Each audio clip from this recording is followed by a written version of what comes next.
สู้แค้นซะก่อนช่วงนี้เพิ่นว่า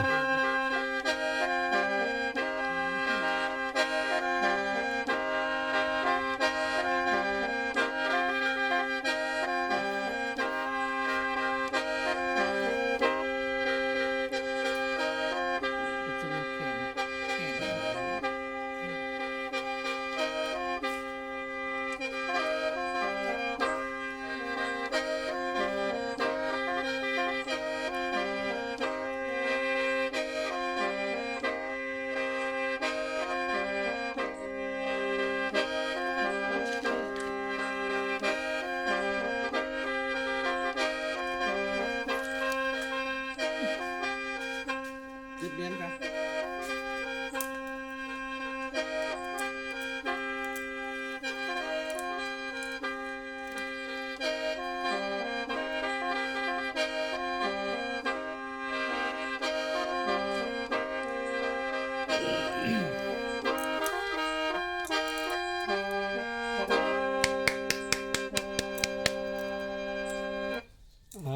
สบายดีท่านผู้ชมวันนี้มาพบกับเสียงแคนวันอาทิตย์ที่12เดือนตุลา2025พบกับแม่เฒ่าแก้วหรือว่าหมอลำแก้วกับแคนเชียงล่าสิมาขับลำพาเมยแถมด้วยอัดท้ายด้วยลำมหาไซติดตามชมเลย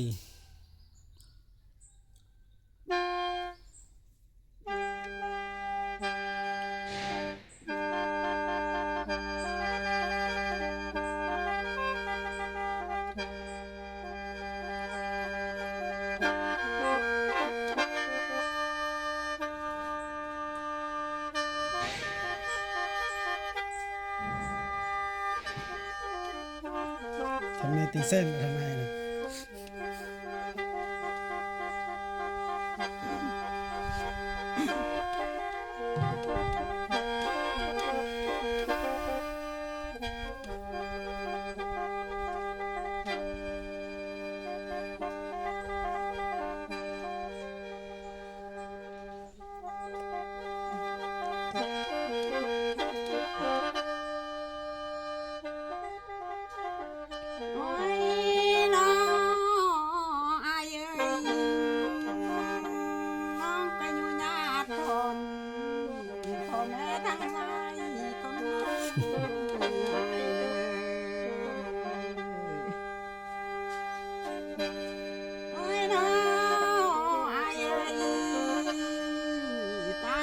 ทั้งบ้านคนเนื้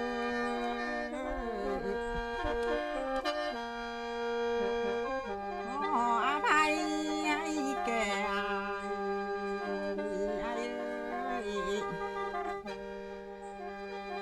ที่ภายท้ายจึงแต่งงานได้เนื้อไอ้เนื้อ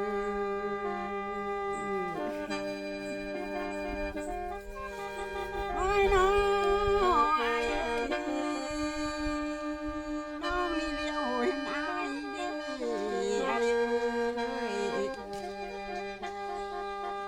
คือหน้าเพิ่งเศร้าใหม่มันดีบาดว่ายับน้องเข้าไก่สินาเหือตั้งแต่ดนคุณแล้วลา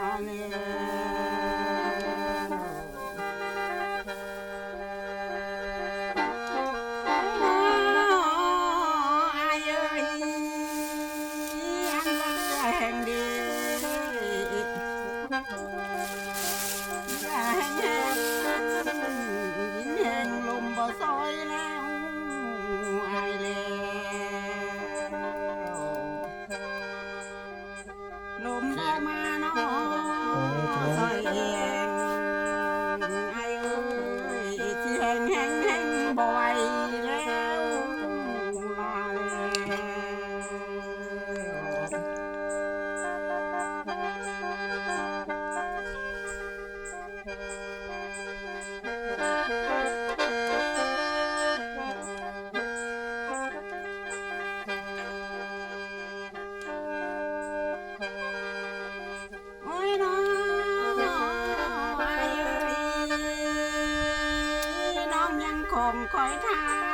เรียนหมอ ไอ้ ลำไหม เอ้ย เรียนดูนะ คนพี่ชายนอกกับเต้าแล้วไอ้แล้วน้องนี่คิดน้อตายบ่มีมือว่าสิลืมไอ้แล้วนา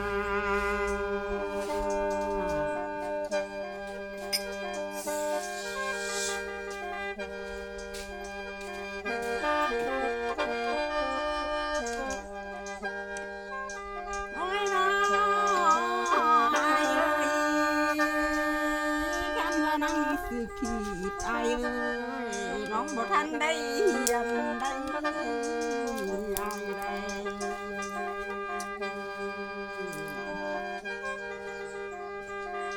นั่งสือเขียนเลยน้องบ่ทันได้ลิ้นได้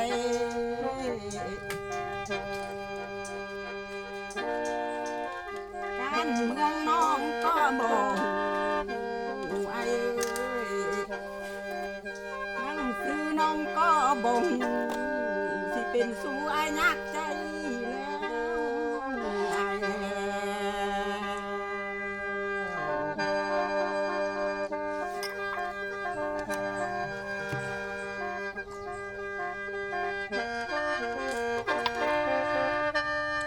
โอ้ยน้อยเอ้ยอันว่านาปีนี้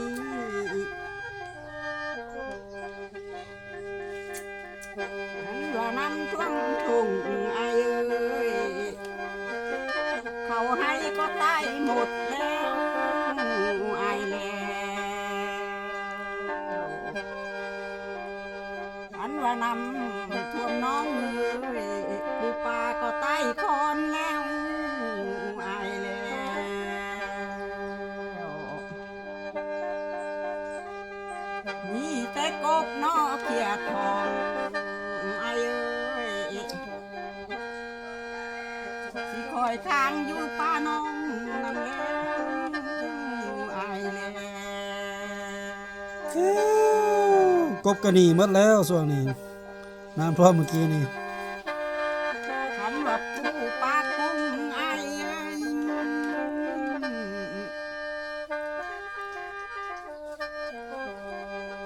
อันไหนน้องได้แต่ความมืดแล้ว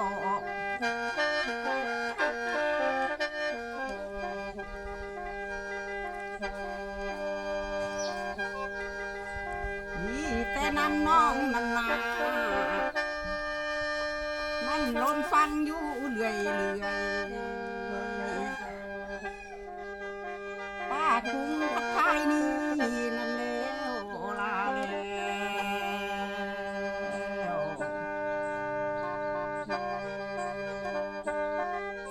จังเป็นทุกข์แท้เด้ไอ้เอ้ย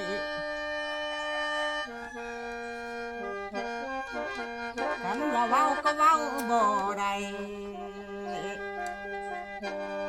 ธรรมศาสตร์นักเปลี่ยนแปลงมีแล้วลาแล้ว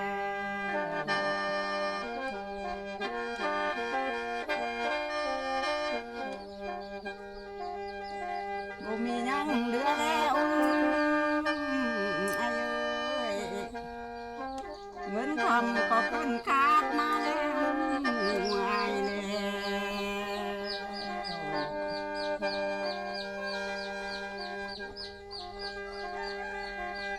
ผู้ปากกบน้องแลกอยู่บ่เหลือข้างฮอดหนึ่งโตนั่นเด้ลาย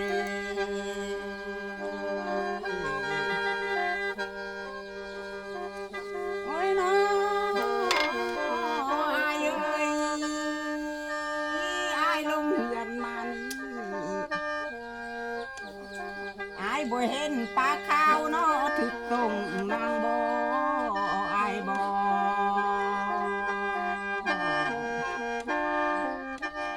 อายบ่เห็นหงส์น้อถึกแก้วสิป้าน้อยถึกใส่อายบ่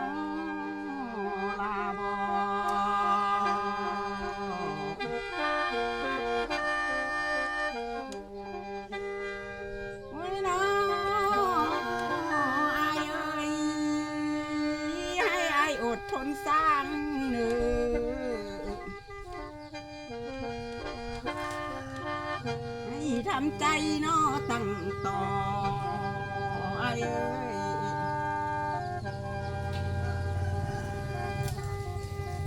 บุญยังมีเนาะเถื่อหนาไอ้เอ้ยยังสิได้เบิ่งแยงไอ้แล้วนาลานา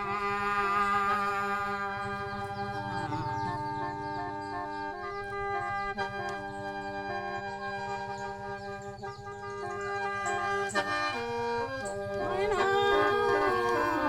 งนี่น้องจะปรารถนาเว้นนายเอ้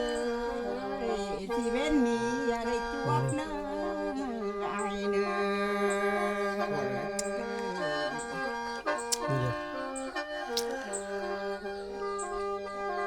ปรารถนาน้องอยากนำไอเอ้ย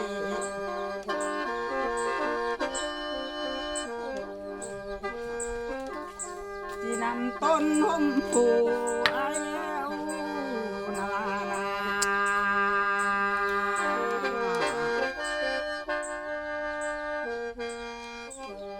กันว่าเกิดชาตินี้นะไอ้เอ้ยสิบ่ให้มีกรรมใดเน้อไอ้เน้อ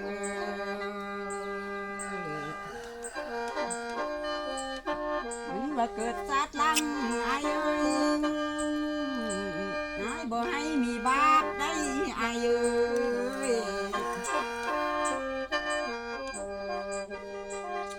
ก็ไอ้สุขน้ออยู่ล้วน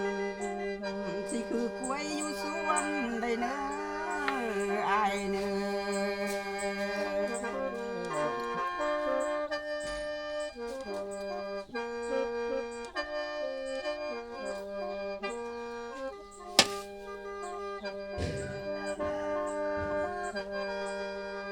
โอ้ยน้อ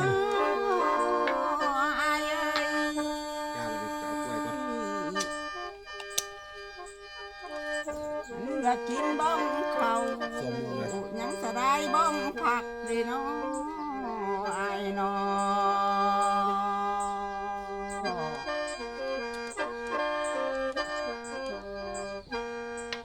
ขันหมักบ่าวทางไกลยังสะได้ได้ห่วมบ้านไอ้ละลาเล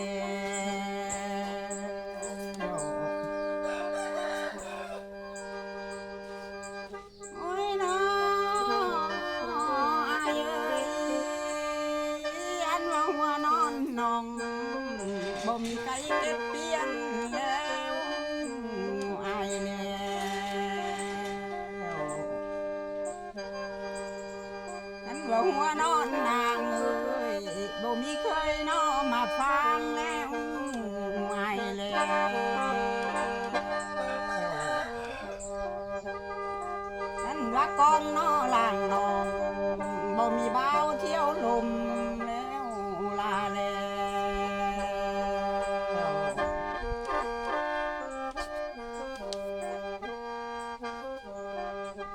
โอ้ยน้อไอ้เอ้ยอันว่าน้องมักอายนับแต่พ่อแม่อายยังถือปกกำความมือนั้นเด้อายเด้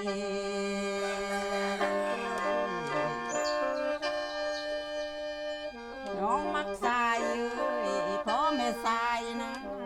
ยังถือพาน้อกำสายอายเอ้ยพ่อแม่อายยังได้ปีน้อต้นยังได้ปีต้นเองกระสายอูน้ำกันมือนั้นเด้อายเด้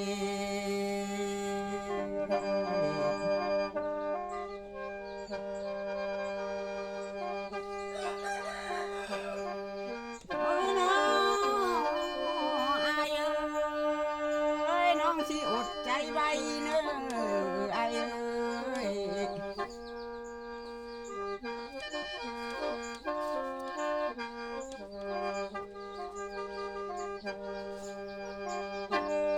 อดใจท่า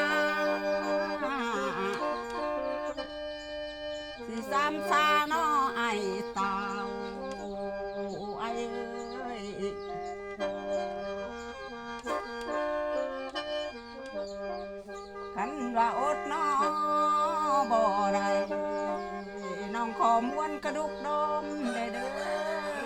อายเด้อ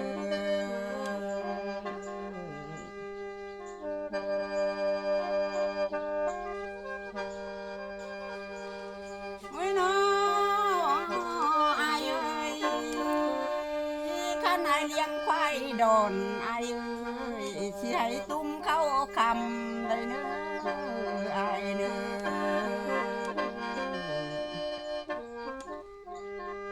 ขันไอเลี้ยงควายดำไอ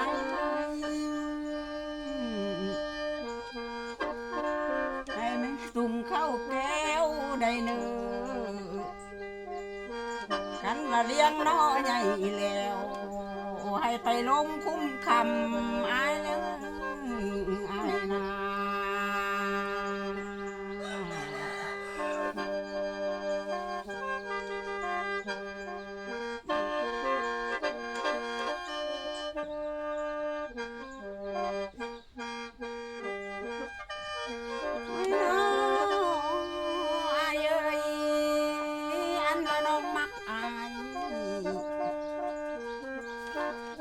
มักเป็นเพื่อนตาแล้วนะสิต้นสายหากินเขาแล้วมักนั่งเต้านอนำน้อยสิอายมันตักกินได้เลยมักทั้งดินดอนทรายนะ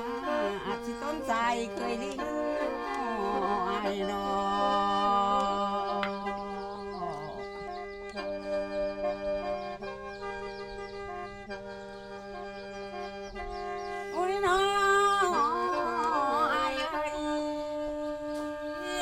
บุญมีใด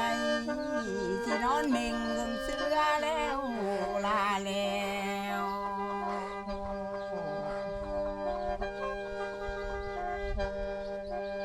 ความทุกข์อย่าให้มีได้นะไอ้เอ้ยอันความจนอย่ามักไอ้นะไอ้เนื้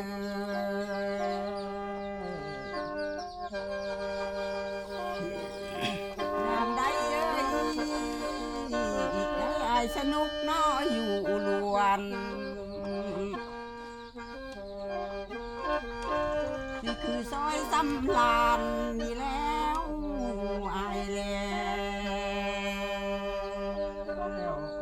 เป็นเหรอนี่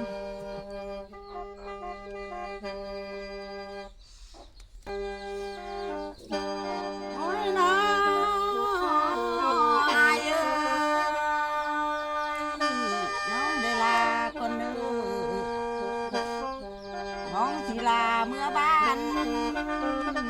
สถานทองบนนองอยู่ได้อายใด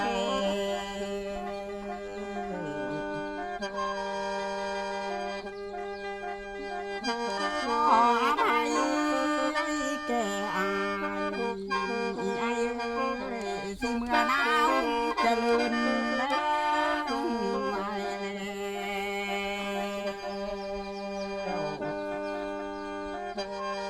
สมควรแล้วไอ้สิล้ำลาสักก่อนได้เด้อ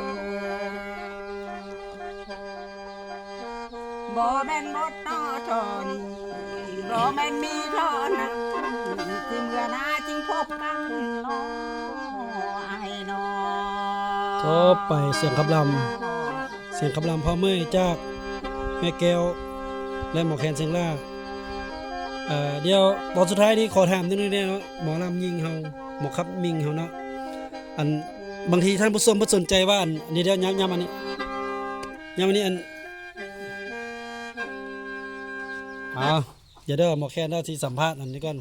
อันท่านผู้ชมทางประเทศไทยทางเวียดนามทางอันทั่วโลกนี่เนาะบางทีผู้เป็นพ่อเมื่อยเผาอันนี้เขาก็ฮู้อยู่แต่ว่าผู้ที่บ่ฮู้ก็ว่าอันนี้เขาเอิ้นผ้าหยังอันนี้ผ้านี่นะ ขัน เขาเอิ้นผ้าขัน ซอยขัน ซอยขัน